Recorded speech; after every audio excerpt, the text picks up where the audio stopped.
আজি হেঁপাহৰ ভোগালী বিহু ৰাজ্যৰ বিভিন্ন প্ৰান্তৰ লগতে নলবাৰীৰ পিপলিবাৰীৰ দক্ষিণ চুবুৰীৰ ৰাইজেও ৰাতিপুৱা ওলাই আহি প্ৰাণৰ শিল্পী জুবিন গাৰ্গৰ প্ৰতিচ্ছবিত মায়াবিনী গাই শ্ৰদ্ধাঞ্জলি জ্ঞাপন কৰে।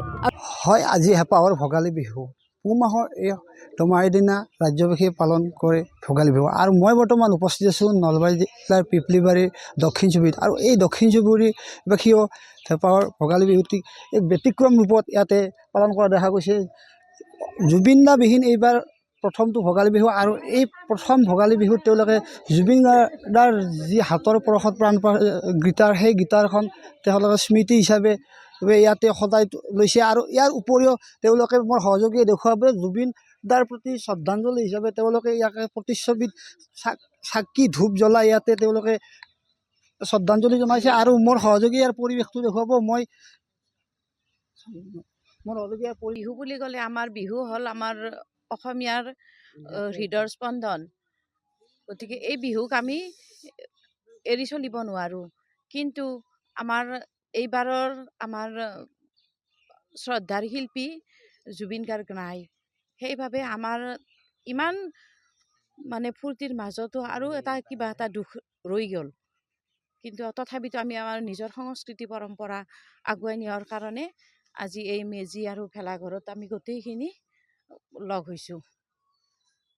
জুবিন দাবিহীন প্ৰথমটো বিহু, আৰু সকলোৱে জুবিন দাক ইয়াতে প্ৰথমতে শ্ৰদ্ধাঞ্জলি জনাইছে এই অঞ্চলৰ গাঁও চুবুৰীবাসীয়ে।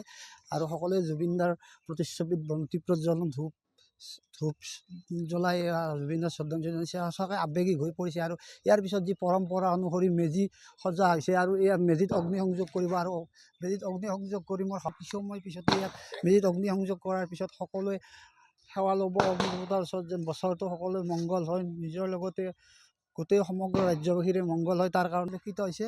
আৰু তাৰ পাছত পৰম্পৰা অনুযায়ী মেজি জ্বলাই অগ্নিদেৱতাক বছৰটোৰ মংগলময় হৈ ৰবৰ বাবে আশীষ লয়। উল্লেখ্য যে পিপলিবাৰীৰ দক্ষিণ চুবুৰীৰ ৰাইজে এইবাৰ অন্য বাৰতকৈ ব্যতিক্ৰম ৰূপত ভোগালী বিহু উদযাপন কৰিছে। প্ৰাণৰ শিল্পী জুবিন গাৰ্গৰ মৃত্যুৰ পিছত তেখেতৰ স্মৃতি যুগমীয়া কৰি ৰাখিবৰ বাবে 25 ফুট উচ্চতাৰ গীটাৰৰ আৰ্হি নিৰ্মাণ কৰাৰ লগতে বিহুৰ দিনা ৰাতিপুৱা গোটেই চুবুৰীৰ লোকসকলে একত্ৰিত হৈ জুবিন গাৰ্গৰ প্ৰতিচ্ছবিত শ্ৰদ্ধাঞ্জলি জনাই মায়াবিনী গীতটোক প্ৰাৰ্থনা হিচাপে পৰিৱেশন কৰি মেজিত অগ্নিসংযোগ কৰে।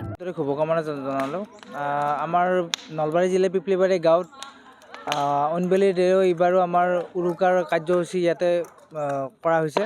তো প্ৰতি বছৰৰ দৰে এইবাৰ অলপমান ব্যতিক্ৰম কৰা হৈছে, কিন্তু এইবাৰ ব্যতিক্ৰমতকৈ ব্যতিক্ৰম হৈছে অকণমান। কাৰণ আমাৰ মাজৰ পৰা জুবিন গাৰ্গ 19 ছেপ্টেম্বৰত নোহোৱা হৈ গৈছিলে। তো তেখেতৰ স্মৃতিতে আমাৰ এটা গীটাৰৰ আৰ্হি বনোৱা হৈছে, প্ৰায় 25 ফুট ওখ উচ্চতাৰ গীটাৰৰ আৰ্হি এটা। আৰু এই গীটাৰৰ আৰ্হিটো বনাওঁতে মোটামুটি 15 পৰা 20 দিন লাগিছে।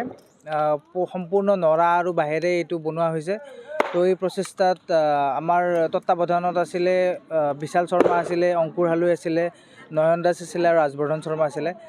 এই 4জন যুৱকৰ তত্বাৱধানত আমাৰ গোটেই কামখিনি কৰা হৈছে। লগতে আমাৰ যিখিনি কৰ্মব্যস্ত মানুহ আছে তেখেতসকলে আমাৰ যেতিয়া ডিউটি শেষ হয়, ডিউটি শেষ হোৱাৰ পিছত আহি পেলাই ৰাতি আমাৰ ইয়াতে কামত যোগ দিয়ে।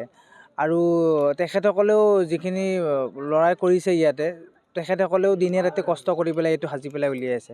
আৰু এই যিটো আমাৰ গীটাৰটো আছে, গীটাৰটো বিভিন্ন ঠাইত এতিয়ালৈকে প্ৰস্তাৱ আহিছে সংৰক্ষণৰ কাৰণে লৈ যোৱা হ'ব, প্ৰদৰ্শনীৰ কাৰণে লৈ যাব, লগতে সংৰক্ষণৰো ব্যৱস্থা কৰা হ'ব আমাৰ গীটাৰটো। আৰু আজি বিহুৰ দিনাখন প্ৰথমতে গোটেই চুবুৰীৰ মানুহখিনি আহি পেলাই জুবিন গাৰ্গৰ প্ৰতিমূৰ্তিত শ্ৰদ্ধাঞ্জলি জনাই প্ৰাৰ্থনা হিচাপত মায়াবিনী গীতটো গাইছে, গাই পেলাই আমাৰ মেজিৰ অগ্নিসংযোগ কৰিছে।